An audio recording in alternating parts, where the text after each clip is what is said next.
Good morning everyone. आज हम नया टॉपिक पढ़ेंगे जिसका नाम है एक्स-रे डिफ्रैक्शन। एक्स-रे डिफ्रैक्शन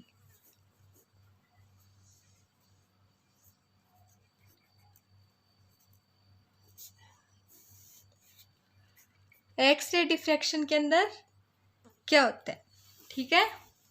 तो एक्स-रे डिफ्रैक्शन को डिफाइन करने के लिए मान लो जब कोई पार्टिकल है, उसका जो ऑर्डर होता है, उसके जो एक पार्टिकल लिया हमने, जैसे ये एक पार्टिकल है, तो इस पार्टिकल के जो स्ट्रक्चर है या फिर इसका साइज है, उसका जो ऑर्डर होती है, उसी ऑर्डर की अगर वेवलेंथ की अगर कोई लाइट इसके ऊपर इमिट करवाई जाए, कोई एटम्स के ऊपर लाइट इमिट करवाई जाए, तो अपने पाथ से क्या हो जाएंगी, डिफ्लेक्ट हो जाएंगी, कोई फिक्स अलग डायरेक्शन के अंदर मोशन करेंगी, ठीक है। और इसी प्रकार अगर एटम्स का क्या हो, बहुत सारे एटम्स एक साथ हो और उस पर लार्ज नंबर ऑफ लाइट क्या करवाई जाए, इमिट करवाई जाए, तो ये क्या होंगी, सभी डिफ्लेक्ट होंगी। तो इसके अगर आगे अगर एक हम कोई वो रख दें, स्लेट या पर्दा रख दें, तो उसके ऊपर क्या मिलेगा, हमें एक पैटर्न मिलेगा, ठीक है। वो पैटर्न किससे मिलेगा, जो ये रे यहाँ से डिफ्लेक्ट होंगी अपने पाथ से, वो सब क्या करेंगी, यहाँ पे इंटरफेरेंस शो करेंगी। तो इंटरफेरेंस दो टाइप का हो सकता है, या तो क्या होगा, कंस्ट्रक्टिव इंटरफेरेंस होगा या फिर डिस्ट्रक्टिव इंटरफेरेंस, ठीक है।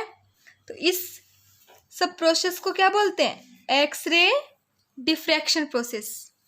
क्या है, अगर किसी पार्टिकल है, उसके ऑर्डर के सेम ऑर्डर की अगर हम एक वेव, प्रकाश किरण या फिर लाइट ऑफ वेव इसके ऊपर इमिट करें, तो वो क्या हो जाएगी, अपने पास से डिफ्लेक्ट हो जाएगी। और उसके आगे अगर हम कोई स्क्रीन रख दें, तो उसके ऊपर एक पैटर्न क्रिएट करेगी या स्पॉट्स बनाएगी। इस इफेक्ट को क्या बोलते हैं, डिफ्रैक्शन। इस इफेक्ट को क्या कहेंगे, डिफ्रैक्शन कहेंगे, ठीक है। तो ये जो स्पॉट्स बनता है, वो कौन से प्रिंसिपल से बनता है, स्पॉट्स बनने में कौन सा प्रिंसिपल वर्क करता है, इंटरफेरेंस। इंटरफेरेंस, ठीक है। इंटरफेरेंस कब होता है, जब लाइट वेव उसकी क्या हो, सेम वेलोसिटी की हो और एक साथ मोशन करती हो और एक ही साथ डिफ्लेक्ट होती हो, तो वो क्या बनाती हैं, इंटरफेरेंस क्रिएट करती हैं, ठीक है। और उसकी फ्रीक्वेंसी भी क्या हो, एम्पलीट्यूड सेम और फ्रीक्वेंसी भी क्या हो, सेम हो। इंटरफेरेंस कितने टाइप्स के हो जाएंगे, 2 टाइप्स के। कौन कौन से, कंस्ट्रक्टिव इंटरफेरेंस और डिस्ट्रक्टिव इंटरफेरेंस, ठीक है। कंस्ट्रक्टिव इंटरफेरेंस कब होगा, जब जो लाइट इसमें से डिफ्लेक्ट हो रही है, सब एक ही साथ इस एक पॉइंट के ऊपर पहुंचती है, ठीक है। उसके अंदर कोई भी पाथ डिफरेंस नहीं होता, तब तो क्या बनता है, उनकी फेज क्या हो, सेम, तो बनता है कंस्ट्रक्टिव इंटरफेरेंस। अगर उसका पाथ क्या हो, डिफरेंट हो, उसके अंदर कुछ फेज एंगल हो, तो क्या बनता है, डिस्ट्रक्टिव इंटरफेरेंस।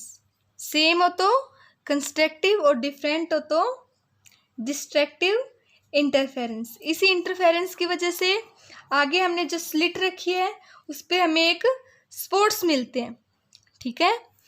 कंस्ट्रक्टिव इंटरफेरेंस होगा वो तो ब्राइट चमकीला मिलेगा, और डिस्ट्रक्टिव इंटरफेरेंस में ब्लैक स्पॉट्स मिलते हैं, ठीक है।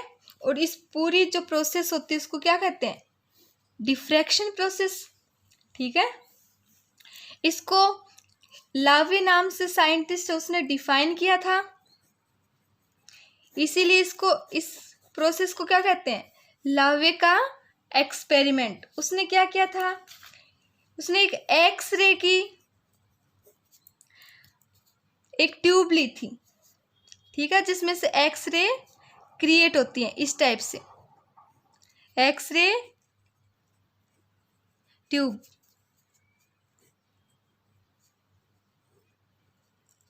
जब इसमें से एक्स रे निकलती हैं तो इसके पैरेलल इसने क्या लगाए, 2 प्लेटें लगाई।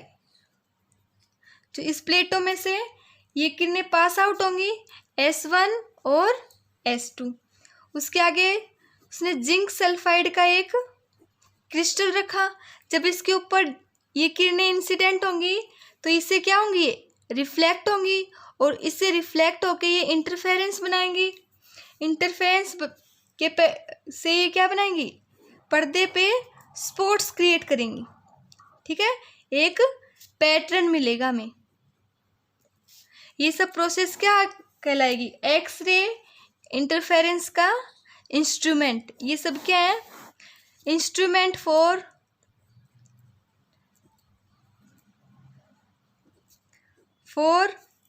X ray diffraction. ठीक है, एक्सरे ट्यूब, 2 स्लिट जिसके अंदर बीच के अंदर क्या है, छेद है, S1 और S2, ताकि इससे जो वेव पास आउट हो रही है वो क्या हो जाए, एक दूसरे से पैरेलल हो जाए। ठीक है, और जो आगे हमने एक जिंक सल्फाइड का क्या लिख दिया, क्रिस्टल रखा या टुकड़ा रखा, और उससे आगे हमने एक पर्दा रखा और उसके ऊपर हमें स्पॉट्स मिले हैं कोई फिक्स पर्टिकुलर पोजीशन के ऊपर। तो जहाँ पे ब्राइट स्पॉट्स मिलते हैं वो तो वहाँ तो कंस्ट्रक्टिव इंटरफेरेंस होंगे, और जहाँ पे ब्लैंक स्पॉट्स मिलते हैं वहाँ पे डिस्ट्रक्टिव इंटरफेरेंस। और इस पैटर्न को क्या बोलते हैं, लावे पैटर्न। ठीक है, एक्सरे डिफ्रैक्शन का यूज हम किसी भी क्रिस्टल की इंटरनल स्ट्रक्चर को फाइंड आउट कि उसके अंदर एटम्स का अरेंजमेंट किस टाइप से होता है, उसके अंदर इसका यूज करते हैं। एक्सरे डिफ्रैक्शन का यूज हम किस में करते हैं, कोई भी क्रिस्टल है उसकी इंटरनल स्ट्रक्चर को स्टडी करने के लिए एक्सरे डिफ्रैक्शन का यूज करते हैं। ठीक है, तो इसे किसने, लावे ने डिफाइन किया, तो इसे क्या कहेंगे, लावे का एक्सरे डिफ्रैक्शन पैटर्न। ठीक है, उसने क्या किया, उसने एक क्रिस्टल लिया। ठीक है, क्रिस्टल कैसे शो होता है, एक 3 डायमेंशनल डिफ्रैक्शन स्कैटरिंग के रूप में वर्क करता है। ठीक है, क्योंकि क्रिस्टल में जो एटम्स प्रेजेंट होते हैं उनके बीच की डिस्टेंस क्या होती है, लगभग 1 एंगस्ट्रॉम के ऑर्डर की होती है। और जो हम इसके ऊपर लाइट इंसिडेंट कराते हैं, एक्सरे लाइट, एक्सरे, उसका जो ऑर्डर होता है वो भी, या वेवलेंथ कितनी होगी, लगभग 1 एंगस्ट्रॉम की होगी। तो दोनों की ऑर्डर क्या है, इक्वल है। तो ये क्या करेंगी, जो क्रिस्टल के एटम्स हैं उससे क्या होंगी, डिफ्लेक्ट होंगी और एक पैटर्न क्रिएट करेंगी। ठीक है, इस टाइप से उसने उसकी उस स्पॉट्स बन जाएंगे। तो हमें पता चल जाएगा कि क्रिस्टल के अंदर एटम्स किस पैटर्न के अंदर अरेंज्ड है, और उससे हम उसकी इंटरनल स्ट्रक्चर की स्टडी आराम से कर सकते हैं। ठीक है, अब हम लावे का जो पैटर्न है, एक्सरे डिफ्रैक्शन जो मेथड है उसका यूज करके हम एक Bragg equation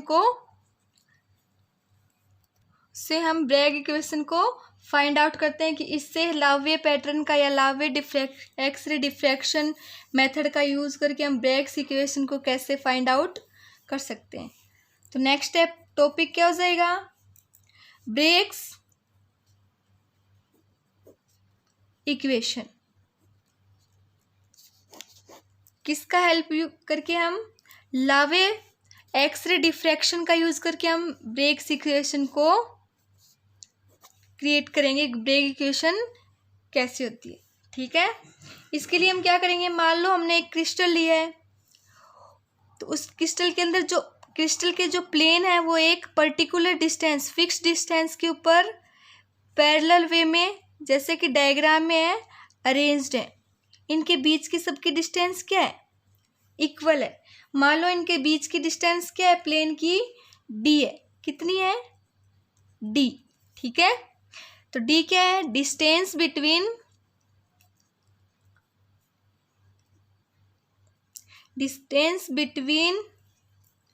crystal crystals plane. हमने जो क्रिस्टल लिया है उसके अंदर जो प्लेन है उसका अरेंजमेंट क्या है, एक दूसरे के पैरेलल है, ठीक है, और उनके बीच की, सबके बीच की डिस्टेंस क्या है, डी है, ठीक है। तो इसमें एक पर्टिकुलर डिस्टेंस पे क्या प्रेजेंट होते हैं, एटम्स प्रेजेंट होते हैं। तो ये एटम्स की लेयर होगी, ठीक है। क्योंकि क्रिस्टल किससे क्रिएट होता है, छोटे छोटे पार्टिकल से बनकर क्या बनता है, क्रिस्टल बनता है। और ये एक फिक्स पैटर्न में प्रेजेंट होते हैं और इनके बीच की डिस्टेंस क्या होगी, सेम होगी। मान लो ये तो क्या है, ए, ये बी, ये सी, ये डी, ऐसे चलता जाएगा, ठीक है।